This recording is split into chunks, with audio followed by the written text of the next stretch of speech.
ته دا څونه خبرې ما او تا د دیندارو د علماو خلاف لیکو. زما او ستا په کامنټس کې کمی خبرې د چا استهزائی د علماو، حالانکہ جمیع علماء کا سیاست کئی، کا درس و تدریس کئی، کا پا خانقاہ کی لی، کا پا تبلیغ کی لی، کا تصنیف و تالیف کئی. دا دی طول مبارک حضور علیہ السلام فرمائی العلماء ورثۃ الانبیاء. دا نہیں ویلی کہ زما دا آدم علیہ السلام نواخلا تر دا حضور علیہ السلام پوری سونا پیغمبران چی دی دا علماء مطلق علماء چی دا علم حاصل کرے دا دا طولو پیغمبروان ورثتے. نماو تا چاہتا کنزل کو انبیاء ورثاو تا کنزل کو او سمو خیال لے سوک چی زمان زوی تا کنزلو کی منگ تا پتاو لگی اگر سر غم خادی پریدو کن پریدو تاسو تا مسلمانانو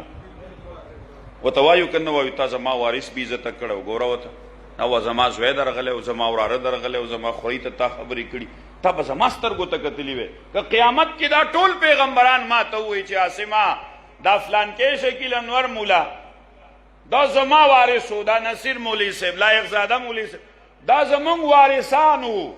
ستا پا کم جبا دوی تویلیو منگ با اس خدای پا دربار کے ستا خلاف مقدمہ درج کو چی دا زمان وارثان بیزت کریو کہ دا ټول پیغمبران زمان خلاف اللہ تا ادری گی نو سمو خیال دے سا جواب بای زمان روجی با مو بخی بیا تاسو توی مسلمانانو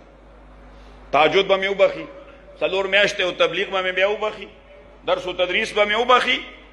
سلور میاشتے و میاشتے با میو بخی مراقبی با میو بخی ذکر دا مراقبہ ما دا چانس دکڑی دی عالم نمیز دکڑی دا تبلیغ ما تا چا خود لے مولانا الیاس خود لے مولانا الیاس رحمہ اللہ دی علماء دا جنس نو دا مولی صاحب چی دلتا تاسو پا مسلح درد دا قرآن و حدیثی دا چانس دکڑی دی